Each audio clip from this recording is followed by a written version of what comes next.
I don't want your $1,000,000, the mechanic said firmly, looking straight into the billionaire's eyes. What I want from you is something money can't buy.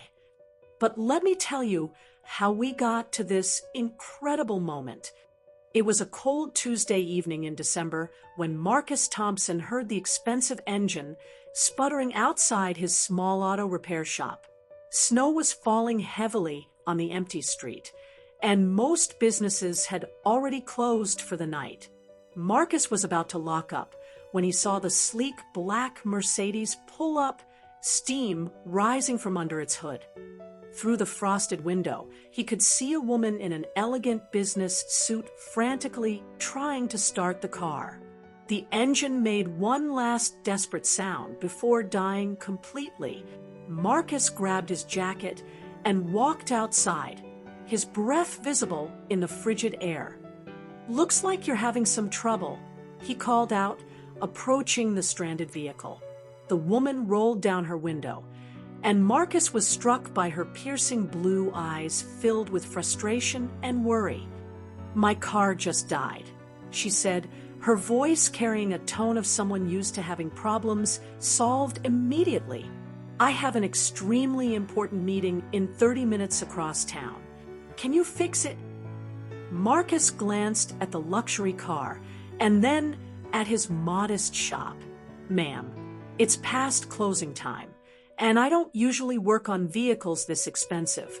You might want to call a dealership or—" "Please," she interrupted, and for a moment, her composed facade cracked. "I'll pay whatever it takes. This meeting, it's not just important for me. Thousands of jobs depend on it."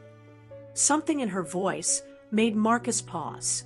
He looked back at his shop, thinking about his 8-year-old daughter Emma, who was probably finishing her homework at their neighbor's house. He could use the extra money, especially with Christmas coming up and Emma's school fees due. "All right," he said, wiping his hands on his work shirt. "Let me take a look. But I should warn you, if it's something major, it might take more than 30 minutes. As he popped the hood and the warm light from his shop illuminated the engine, Marcus had no idea that this broken-down car would change both their lives forever. Marcus examined the engine with practiced eyes, his weathered hands moving expertly through the components. The woman stepped out of the car, her designer heels clicking on the wet pavement as she paced nervously, checking her phone every few seconds. "The radiator hose is completely blown," Marcus announced after a few minutes. "And your coolant system has been leaking for a while. I'm surprised you made it this far without the engine overheating completely." The woman stopped pacing and looked at him with desperation. "How long will it take to fix?" she asked, her voice tight with anxiety. "Normally, I'd need to order the part, and it would take a day or two. But—" Marcus paused, thinking, "I might have something that could work temporarily. It won't be pretty, but it'll get you where you need to go." "Do it," she said immediately. "Money is no object. I'll pay you double, triple your normal rate." 16. As Marcus worked under the hood, the woman finally introduced herself. "I'm Victoria Sterling," she said quietly. "I should have mentioned that earlier." Marcus froze for a moment. Even he, who rarely watched the news, recognized that name. Victoria Sterling was the CEO of Sterling Industries, one of the largest companies in the state. Her face had been on magazine covers, and her business decisions affected thousands of workers across multiple industries. "The Victoria Sterling," he asked, continuing to work, but with renewed focus. "What's someone like you doing in a neighborhood like this?" "I was visiting one of our manufacturing plants on the south side," she explained, her voice softer now. "The board called an emergency meeting. If I don't make it there in the next 20 minutes, they're voting to shut down 3 plants and lay off over 2,000 people before Christmas." Marcus tightened the temporary hose clamp, his mind racing. He thought about all the families who would be affected, all the children who wouldn't have presents under the tree if their parents lost their jobs right before the holidays. "There," Marcus said, closing the hood and wiping his greasy hands on a rag. "It's not a permanent fix, but it should get you across town. You'll need to get it properly repaired tomorrow, though." He glanced at his watch. "You've got about 15 minutes if traffic cooperates." Victoria's relief was visible, but it quickly turned to concern as she looked at her phone. 15 minutes to get across the city in this weather? She shook her head. "I'll never make it driving myself, especially not knowing these streets like I should." Her voice carried the weight of someone who was used to having drivers and assistants handle these details. Marcus watched her struggle with the realization, and something stirred inside him. Here was one of the most powerful women in the state, someone who could probably buy his entire neighborhood, looking completely lost and vulnerable. "I know every shortcut in this city," he heard himself saying. "I could drive you there." Victoria looked up at him, surprised. "You do that? But don't you need to get home to your family?" She had noticed the small photo of Marcus and Emma taped to his toolbox, both of them smiling at what looked like a school carnival. "It's just my daughter and me," Marcus replied, pulling out his phone to text his neighbor, Mrs. Rodriguez. "And she's safe next door, doing homework. Besides," he added, looking directly at Victoria, 2,000 families need those jobs. That's more important than my evening routine." Mrs. Rodriguez quickly texted back that Emma could stay for dinner and even sleep over if needed. Marcus grabbed his keys and jacket. "My truck isn't exactly what you're used to," he said, nodding toward his weathered Ford pickup, "but it'll get us there faster than trying to navigate in that Mercedes." As they climbed into the truck, Victoria seemed to see Marcus clearly for the first time. His work clothes were worn but clean, his hands showed the calluses of honest labor, and there was a quiet strength about him that she rarely encountered in her corporate world. "Why are you helping me?" she asked as he started the engine. "You don't even know me." Marcus pulled out into the snowy street, his truck's tires gripping the road with confidence. "Maybe that's exactly why I'm helping you," he said thoughtfully. "Sometimes strangers are the only ones who'll do the right thing without expecting anything in return." As they drove through the darkening city, neither of them realized that this simple act of kindness was about to spiral into something much more complicated. The truck's heater worked overtime against the December cold as Marcus navigated through side streets and alleyways that Victoria never knew existed. "I've lived in this city my whole life," she admitted, watching the neighborhoods blur past, "but I've never seen it from this angle. It's like a completely different world down here." "That's because you've always seen it from the top floors of skyscrapers," Marcus replied without judgment, taking a sharp turn that cut 5 minutes off their route. "Down here, people know each other's names. Mrs. Chun at the corner store knows that Emma loves strawberry milk. Tony at the gas station always asks about my back after long days. It's not glamorous, but it's real."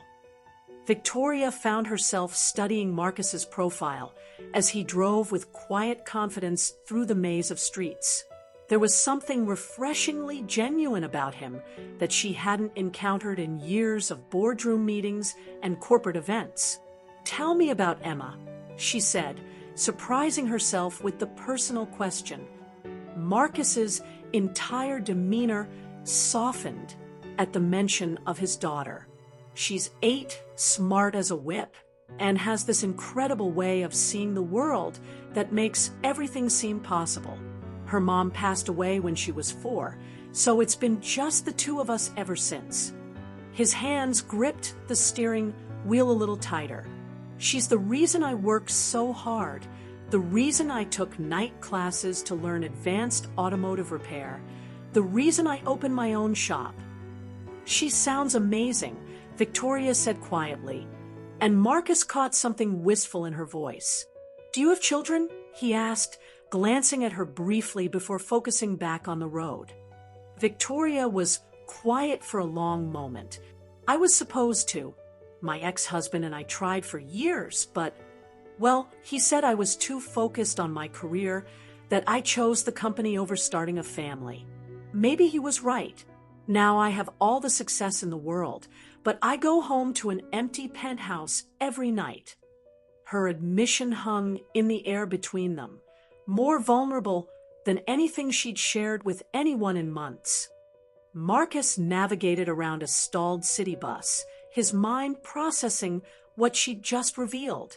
Here was a woman who seemed to have everything, admitting to the same loneliness he'd felt since his wife's death. Success without someone to share it with isn't really success at all, is it? He said gently. Before Victoria could respond, Marcus pulled into the underground garage of Sterling Industries' downtown headquarters. They had made it with 3 minutes to spare. As she gathered her purse and prepared to rush to the elevator, Victoria turned back to Marcus, her hand on the truck's door handle. I can't thank you enough for this. You probably just saved thousands of jobs. But as she looked at him in the dim garage lighting, she realized this mechanic had given her something far more valuable than just a ride across town.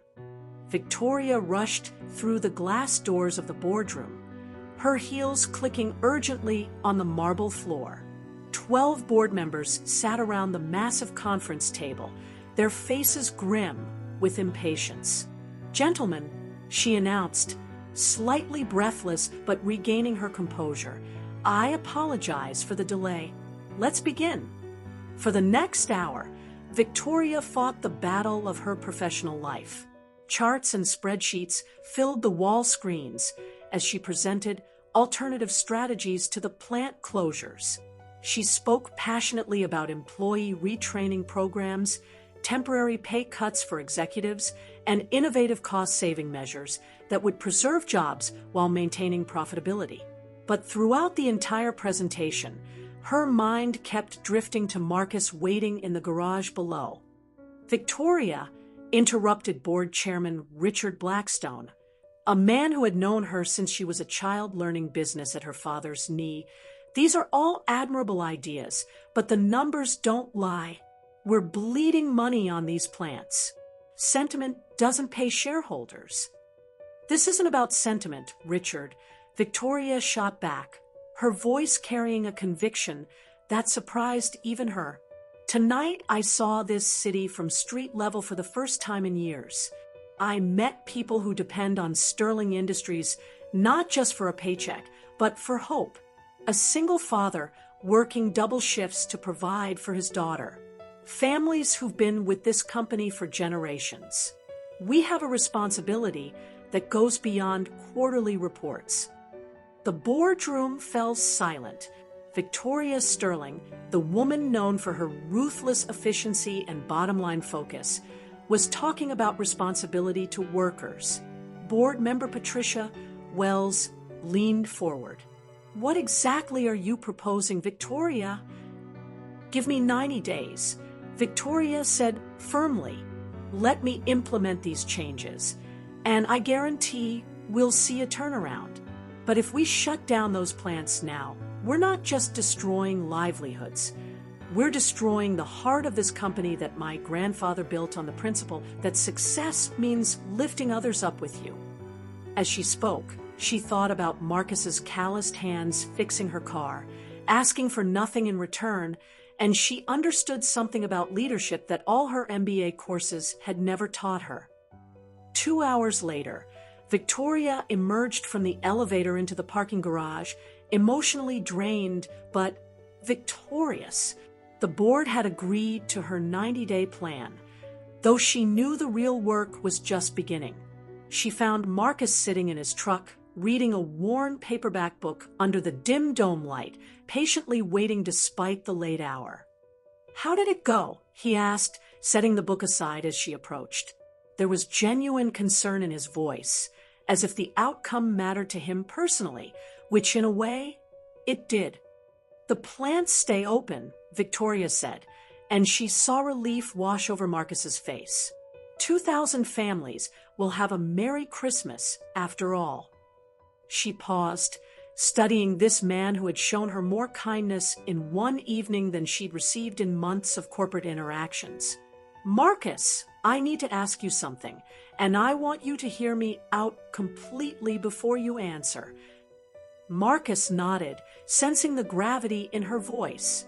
Victoria took a deep breath, choosing her words carefully. "I've built a successful company, but tonight you showed me that I've lost touch with the people who make that success possible. I need someone who understands what real work means, someone who knows the value of every dollar and every job. I'm offering you a position as my special advisor on employee relations and operational efficiency." Marcus stared at her in disbelief. "Victoria, I'm a mechanic. I fix engines, not corporate problems." "You fixed more than my engine tonight," she replied softly. "You fixed my perspective. The salary would be $500,000 a year, plus benefits, plus a signing bonus that would set Emma up for college and beyond." She watched his face carefully. "You'd be working directly with me to make sure Sterling Industries never loses sight of its human element again." The silence stretched between them in the concrete garage, the weight of her offer hanging in the cold air.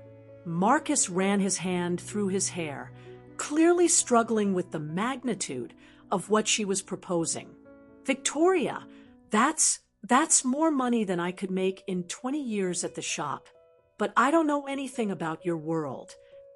And I don't know enough about yours," she replied. "That's exactly why I need you. But Marcus," her voice became more personal, "this isn't just about business anymore. Tonight you showed me what I've been missing.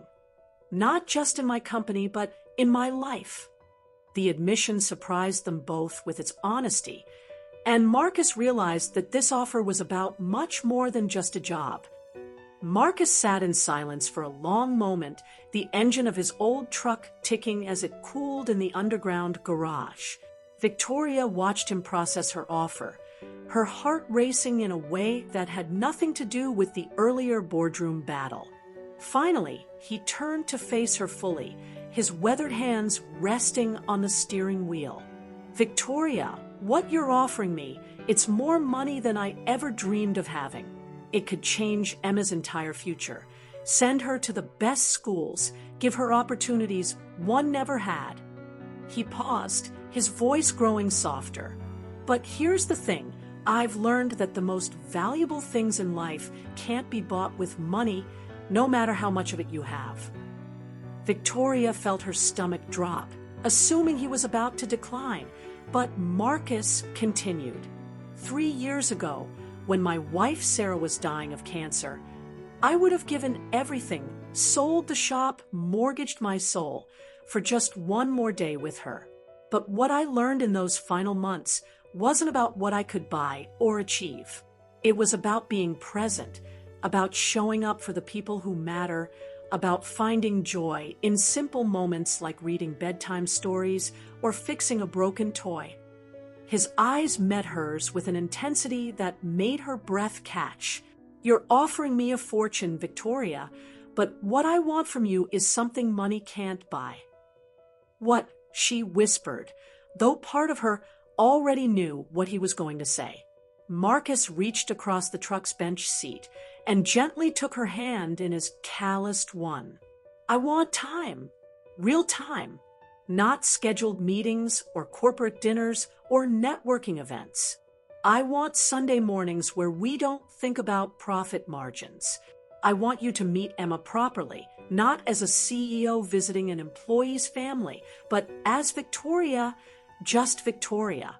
I want to show you what it feels like to live in a world where success is measured by how well you love the people around you, not by the numbers on a quarterly report." He squeezed her hand gently. "I'll take your job offer, but only if you'll also take mine." Victoria stared at him, completely speechless. In 38 years of life, no one had ever asked her for anything like this. Men had wanted her money, her connections, her influence, but Marcus was the first person to ask for simply her. "What exactly are you offering me, Marcus Thompson?" she asked, her voice barely audible in the quiet garage. Marcus smiled, and for the first time that evening, it reached his eyes completely. "I'm offering you a life, Victoria Sterling. A real one, where Emma can teach you how to make pancakes on Saturday mornings, where you can learn that the best conversations happen on front porch swings, where you can discover that the richest feeling in the world isn't closing $1 million deal, it's having someone wait up for you to come home safe." He brought her hand to his lips and kissed it softly. "I'm offering you a family, not a merger, not a business arrangement, but a chance to belong somewhere, to someone completely."